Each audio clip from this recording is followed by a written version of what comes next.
এর কান্দন যাবত জীব 2-4 মাস বোনের কান্দন রে ওর গোরের পরিবারের কান্দন কয়েক দিন পর থাকে না দুঃখের দরদি আমার জনম দুঃখী মা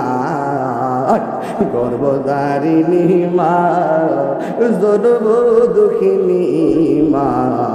দুঃখের দরদি আমার জনম দুঃখী মা কত না মারা তো পোহালো বিজল বুয়ে মুতে আমার শুকনায় রাখিয়া মায়ে তাকে বেজাতে কত না মারাত পোহালো বিজল গুয়ে মুতে আমার শুকনায় রাখিয়া মায়ে তাকে বেজাতে এই তাহিরি দায়িকাবো